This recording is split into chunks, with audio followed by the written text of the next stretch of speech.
Seperti yang kita ketahui bersama, pandemi COVID-19 memberikan dampak yang luar biasa kepada perekonomian nasional. Salah satu instrumen penting dalam perekonomian nasional ini adalah pajak. Nah, bagaimana peran pajak dalam menyikapi pemulihan ekonomi di masa pandemi ini? Dan bagaimana kesadaran masyarakat akan pentingnya instrumen pajak untuk keberlangsungan negara ini?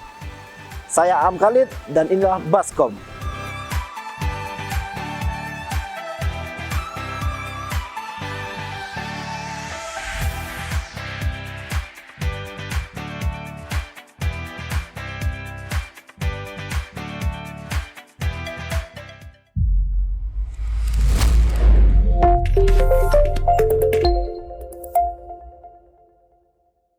Halo, selamat siang pemirsa Nagari TV, dan bertemu lagi bersama saya Am Khalid. Edisi kali ini kita akan membahas banyak seputar pajak dan bagaimana pelayanan pajak di kantor KPP Pratama Padang 1. Dan sudah bersama kita langsung Kepala KPP Pratama Padang 1, Bapak Agus. Selamat siang Pak Agus. Selamat siang Mas Aam. Bagaimana kondisi hari ini Pak? Alhamdulillah baik. Selamat siang juga pemirsa Nagari TV di Sumberraya ya, di Sumberraya. Oke, dan pastinya buat kita himbau dulu sebelum kita membahas, kita himbau dulu kepada pemirsa Nagari TV.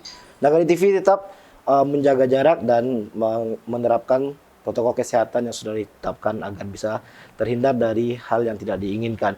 Nah, langsung saja gini Pak, kita membahas sebelum kita membahas kondisi sekarang, kondisi pandemi gitu ya Pak ya. Kita ingin mengulik terlebih dahulu bagaimana peran dan kedudukan pajak di perekonomian negara secara umum dulu gitu kali ya. Baik. Nah, bagaimana peran penting pajak dalam kontribusi pendapatan negara atau APBN lah gitu Pak. Baik. Oke, teman-teman semuanya tentu pernah melihat APBN, posturnya ya, anggaran pendapatan dan belanja negara. Nah, tapi kalau saya mungkin lebih senang menceritakan ibaratnya rumah tangga negara ini, nah itu ada pendapatan yang harus dicari, ada biaya-biaya yang harus dikeluarkan supaya operasional rumah tangga bisa terus berjalan. Nah, gitu kan. Nah, pendapatan-pendapatan negara ini ada berbagai macam sumbernya, begitu kan. Nah, dari postur APBN dari tahun 2016 sampai 2020 kemarin, kita tahu bahwa porsi pajak itu ternyata luar biasa besarnya untuk bisa mendukung operasional negara ini. Jadi kalau rumah tangga harus yang nyari bapaknya dari pendapatan ini, pendapatan itu gitu ya.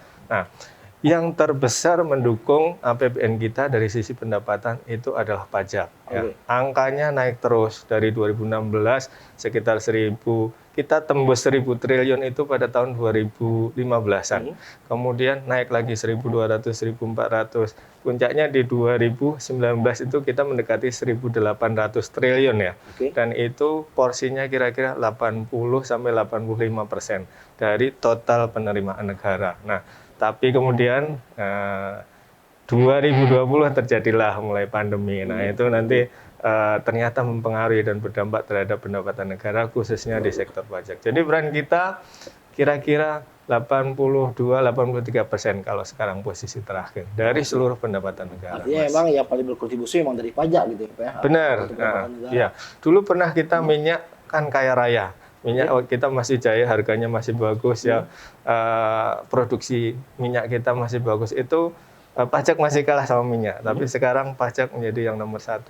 Nah, selain itu ada pendapatan negara bukan pajak sih dari berbagai macam, misalnya aset yang dimiliki negara gitu juga punya proporsi sendiri. Tapi paling besar APBN kita pendapatan di sektor pajak. Paling besar APBN dari pajak. Iya, 83%. Kalau bisa kita tanya gitu Pak, kan ibaratnya yang pajak berarti kan secara umum gitu ya Pak.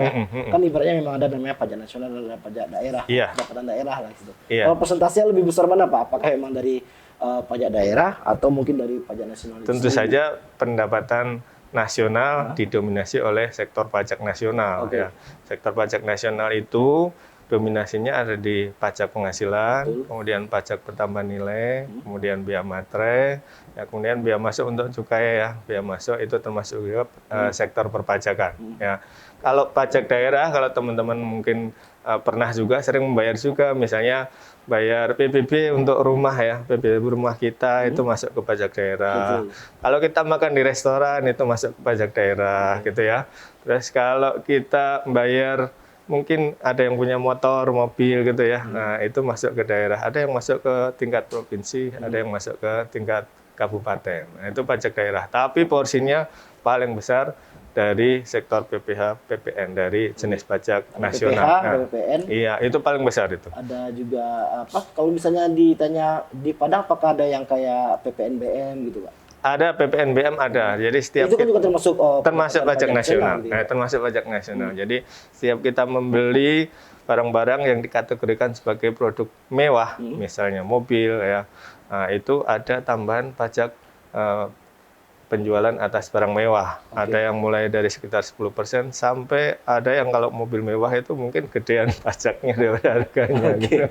Nah, dari 2016 sampai sekarang ada peningkatan gitu. Iya. Artinya bisa dikatakan bahwa pajak sebagai tulang punggung pendapatan negara. Betul, saya Memang sih sangat itu jauh setuju. sekali Ya. range Itu gitu, diakui Pak. lah oleh semua. Dan hampir semua negara di dunia ini, semaju apapun itu, rata-rata penerimaan itu dari pajaknya. Ada beberapa mungkin pengecualian, misalnya negara-negara di Timur Tengah, itu mungkin pajaknya sangat kecil. Bahkan mendekati tidak ada. Tapi tetap ada mereka pajak juga. Artinya kalau misalnya dikatakan sebagai tulang punggung ya pendapatan negara, artinya banyak dong Pak orang yang melakukan pajak. Oh iya, Banyak atau memang belum banyak melapor? Itu seperti apa sih Pak? Secara umum dulu gitu Pak. Gambaran secara umumnya untuk si wajib pajaknya, bagaimana disiplin diri mereka masing-masing gitu Pak? Iya. Kalau kita sebagai negara berkembang ya terus terang ya, belum seperti negara-negara maju ya.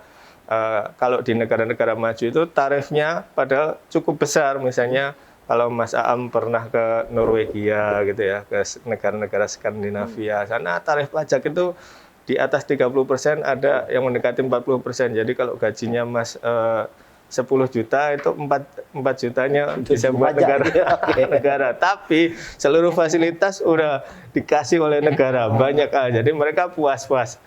Negara wajib pajaknya juga puas mendapatkan fasilitas dari negara. Nah, itu mendorong kepatuhan yang cukup tinggi lah, Pak, lebih tinggi lah daripada negara-negara kita yang masih berkembang ini. Memang masih perjuangan Mas untuk bisa meyakinkan wajib pajak bahwa oke, uang pajakmu itu dipakai benar loh buat pembangunan negara. Gitu masih banyak peristiwa-peristiwa yang berada di luar kekuasaannya orang pajak untuk bisa menghandle ya, tapi ya terjadi, misalnya banyak yang masih korupsi dan segala macam. Itu kan menurunkan tingkat kepercayaan masyarakat. Jadi akhirnya udahlah, bayar pajak ngapain sih, akhirnya dikorupsi juga gitu-gitu. Nah, kita tetap berusaha terus untuk semakin transparan, semakin baik dalam pengelolaan terutama pengumpulan pajak, karena DJP, KPP khususnya ini wewenang kita hanya pas mengumpulkan, Mas. Kalau sudah masyarakat membayar, uangnya masuk ke lewat bank, transfer ke Direktorat Jenderal Anggaran sebagai pengelola penerimaannya, terus kemudian dikelola oleh institusi lain lagi di Kementerian Keuangan untuk dibagi-bagi ke seluruh kementerian dan juga seluruh Pemda. Itu untuk pembangunan. Jadi kami KPP pas ngumpulin saja. Itu ngumpulin, ngumpulin itu beda lagi gitu ya. Iya, nah itu tantangan untuk bisa tetap, apalagi musim pandemi kan ya. Musim pandemi kan aduh, udah ekonomi susah gitu ya.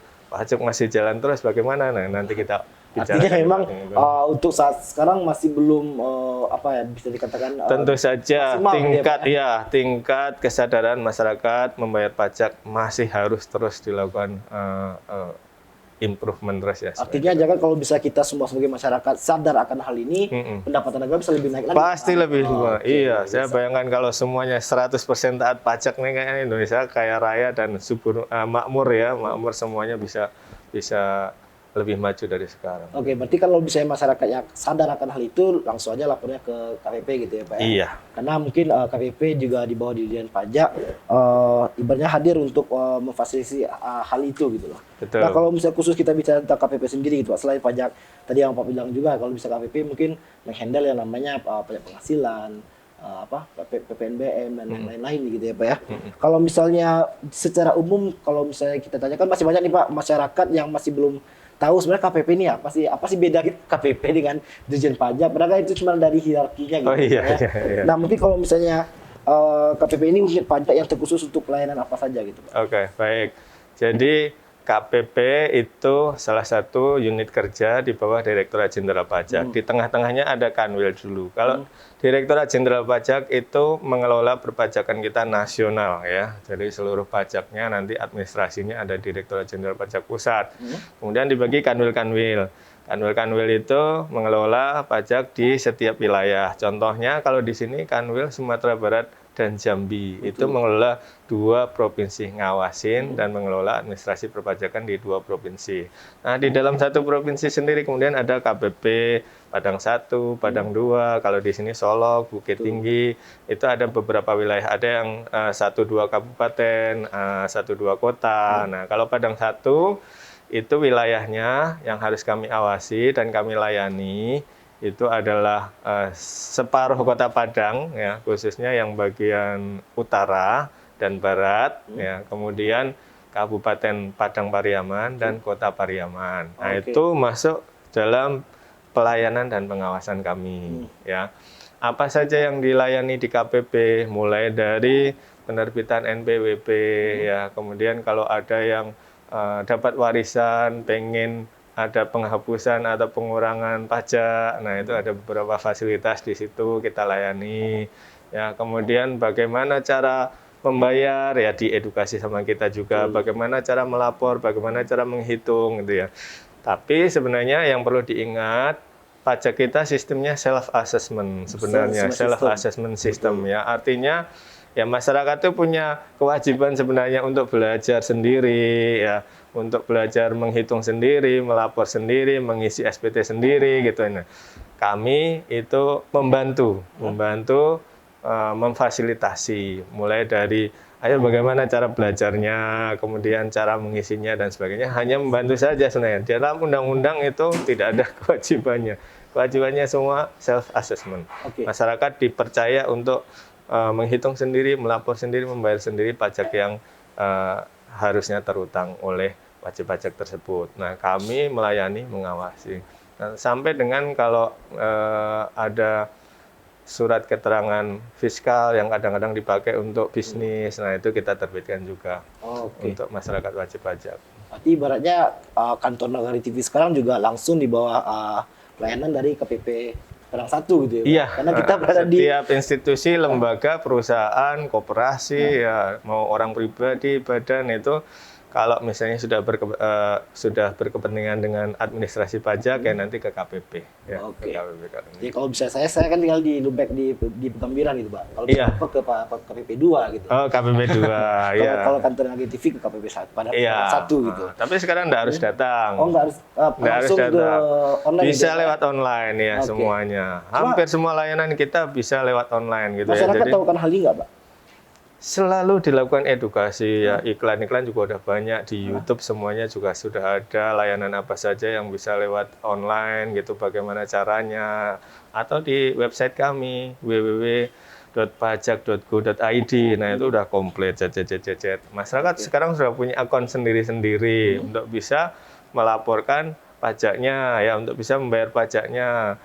Buka layanan pajak.go.id ya, nanti di situ akunnya dia bisa dibuka dengan EVIN-nya dia ya, kemudian di dalamnya ada bermacam-macam layanan online di situ yang bisa diakses oleh masyarakat wajib pajak, termasuk insentif pada saat COVID ini.